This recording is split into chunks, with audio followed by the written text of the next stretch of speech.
Municipal 2014, tous en campagne.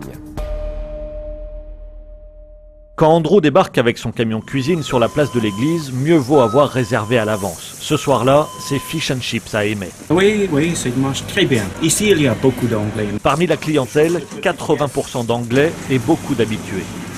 J'adore le fish and chips. Je viens une fois par semaine. Vous avez quoi dans votre sac? 4 poissons, 3 frites, 2 petits pois. Dans l'artère principale, la rue du Temple, Terry Simpson dirige l'une des 5 agences immobilières du village. Installée depuis 13 ans, Terry est membre du conseil municipal où elle sert souvent de relais à la communauté britannique. Hi Michelle, it's Terry from Agence Eleanor. J'ai aidé pour faire les papiers, faire les traductions, pour les mariages, surtout avec les gens qui ont les maisons de vacances qui ne parlent pas beaucoup de français, ou les personnes âgées. Il y a toujours des papiers à remplir, même pour les impôts, comment ça marche. Si c'est compliqué pour les Français, c'est impossible pour les Anglais.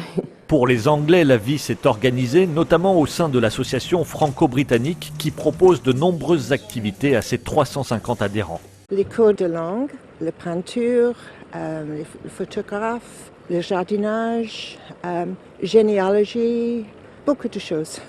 Français et Anglais se retrouvent également au club de cricket que Clean Bond, 79 ans, a créé en 1983. Mais en fait, Rigole Clean, ce sont surtout les Anglais qui participent.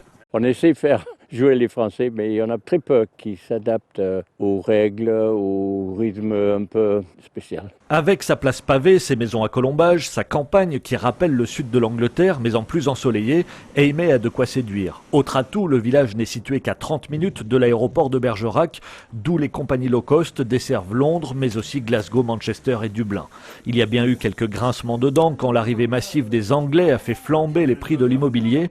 Mais sans les Britanniques, le village n'aurait pas la même allure, affirme Gérard Lallemand, le président de l'Office de tourisme. Bon, on est sur cette place de la Bastide à Aimé.